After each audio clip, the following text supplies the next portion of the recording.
Biden का पाकिस्तान को 440 vote का झटका, पैकेज के साथ F-16 की डील रद्द। इजराइल देगा खूंखार लड़ाका, नेतन्याहू के आते ही भारत इजराइल का धमाका। दोस्तों, सबसे पहले तो मैं हमारे विदेश मंत्री, प्रधानमंत्री और भारत की पूरी विदेश नीति को ही सलाम करता हूँ, जिन्होंने कुछ सालों में ही भारत को उस मुकाम तक पहुँचा दिया जिसकी हम में से किसी ने कल्पना तक नहीं की होगी। बल्कि 70 सालों से जो देश भारत पर हुकूमत करते आए, भारत को कठपुतली की तरह नचाते आ रहे हैं, आज उन्हीं देशों का भारत बॉस बन चुका है। आप भी जानते हैं कि आज कोई भी देश भारत को नजरअंदाज नहीं करना चाहता। हर सेक्टर में, हर मंच पर सबको भारत की जरूरत है। यही कारण है कि खाड़ी के देशों ने भारत को GCC ग्रुप के साथ व्यापार करने की सहमति दी। कोरिया ने कश्मीरी स्टूडेंट्स को अपने देश में हाई एजुकेशन देने का ऐलान किया। रूस के साथ भारत का ट्रेड सेटलमेंट लगातार बढ़ता जा रहा है। इजराइल ने भी भारत की ड्रोन इंडस्ट्री में निवेश करने की घोषणा की। और अभी कल ही ब्रिटेन के PM ऋषि सुनक ने G20 की बैठक में हर साल 3000 भारतीयों को वीजा देने का ऐलान कर दिया। अब आप ही सोचिए, इससे पहले कितने देश भारत के साथ काम करने के इच्छुक थे और आज कितने देश उत्साहित हैं। बल्कि इसी G20 की बैठक में अमेरिका ने जो बात कही वो सच में पाकिस्तान को रुला देगी। दरअसल आपने भी वो वीडियो देखा होगा जिसमें अमेरिकी राष्ट्रपति जो बाइडेन दौड़े दौड़े मोदी जी से हाथ मिलाने चले आए। इसी दरमियान कुछ बातें हुई जो मैं आपको बताने वाला हूँ। दोस्तों, आपको याद होगा कि बीते दिनों अमेरिका ने एक अनाउंसमेंट की थी कि वो करीब 45 करोड़ डॉलर पाकिस्तानी एयरफोर्स को देने जा रहा है, जिसका इस्तेमाल पुराने हो चुके F-16 विमानों पर खर्च कर सकेगा। अब इसी संदर्भ में भारतीय पत्रकारों ने बाइडेन से पूछा कि आप G20 जैसे मंच पर भारत को अपना सबसे करीबी दोस्त मानते हैं, लेकिन इसी करीबी दोस्त के कट्टर दुश्मन को आप आर्थिक सहायता भी दे रहे हैं।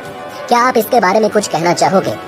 तो इस पर जवाब देते हुए बाइडेन ने कहा कि हाँ, ये बात सच है कि हमने पाकिस्तान को 45 करोड़ डॉलर की आर्थिक सहायता देने का ऐलान किया है, लेकिन इसका मतलब ये नहीं कि हम इतने पैसे पाकिस्तान को देकर उसे फाइनेंशियली मजबूत या भारत के खिलाफ हथियारों को इकट्ठा करने में मदद कर रहे हैं।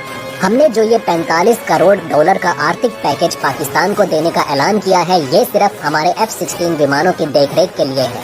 इस समय पाकिस्तान के पास जितने भी F-16 हैं, वो 3 दशकों से भी पुराने हैं, और अगर उन पर ध्यान नहीं दिया गया तो वो क्रैश लैंडिंग का शिकार बन जाएंगे, और इससे बदनामी पाकिस्तान की नहीं बल्कि अमेरिका की ही होगी।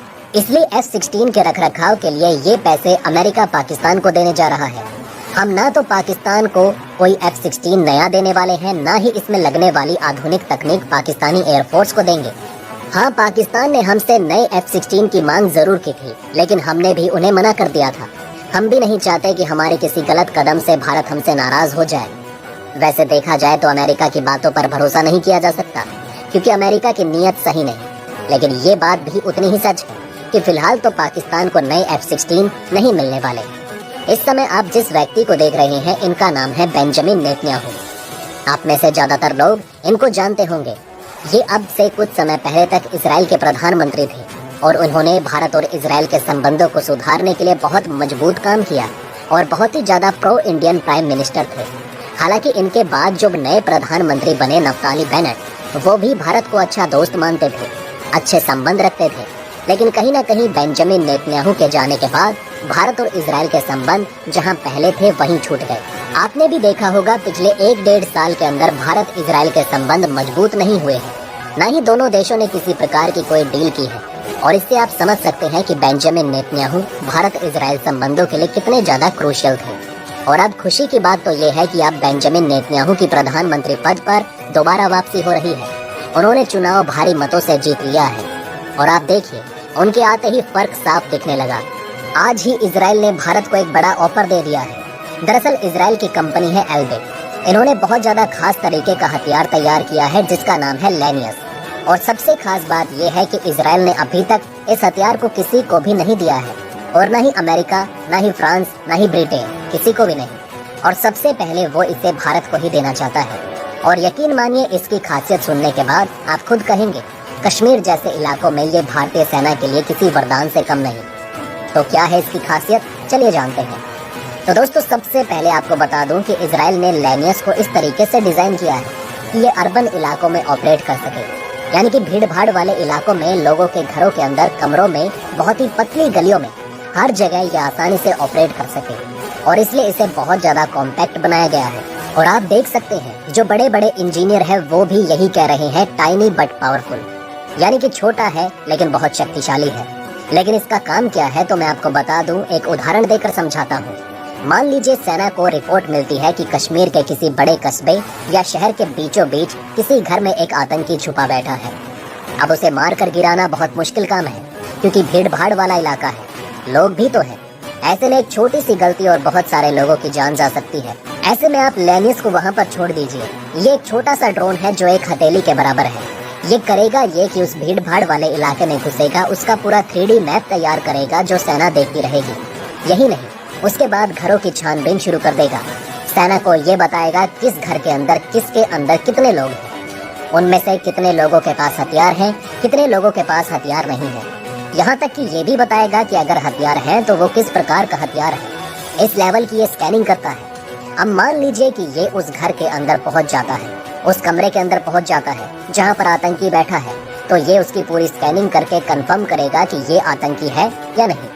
अब सेना को उसे मारकर गिराना है तो लेनियस उसके बहुत करीब जाएगा और खुद फट जाएगा, यानी कि एक तरीके से ये सुसाइड बॉम्ब बन जाएगा और उस दुश्मन को वहीं पर खत्म कर देगा। और इसका जो ब्लास्ट है वो कुछ इस डिग्री का होगा कि जो आतंकी है वही मारा जाएगा, जो कमरे के बाहर के लोग हैं उन्हें कुछ नहीं कहेगा।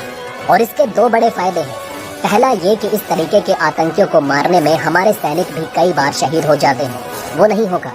दूसरा ये जो आम लोग हैं, सिविलियन हैं, उनकी भी जान नहीं जाएगी और जान माल का नुकसान बहुत ज्यादा कम होगा।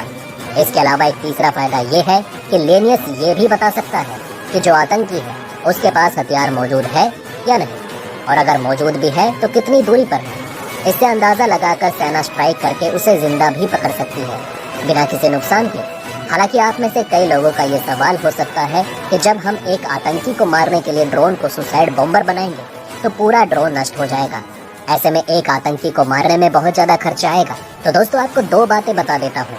पहला, ये बहुत छोटे साइज का है और इजराइल ने इसे इस तरीके से बनाया है कि टेक्नोलॉजी तो हाई एंड हो, क्वालिटी में भी कोई कमी ना हो, लेकिन बहुत ज्यादा सस्ता हो। दूसरी बड़ी बात, हमारे जो सैनिक हैं जो आतंकियों को मारने में शहीद होते हैं, उनकी जान से बढ़िया है हम अपना एक ड्रोन कुर्बान कर दें, क्योंकि सैनिकों की जान अनमोल होती है। और बताया जा रहा है कि लेनियस की इन्हीं खूबियों की वजह से भारत इन्हें खरीदने में बहुत ज्यादा इंटरेस्टेड है और आने वाले समय में इजराइल के साथ बातचीत भी करेगा, जैसे ही बेंजामिन नेतन्याहू प्रधानमंत्री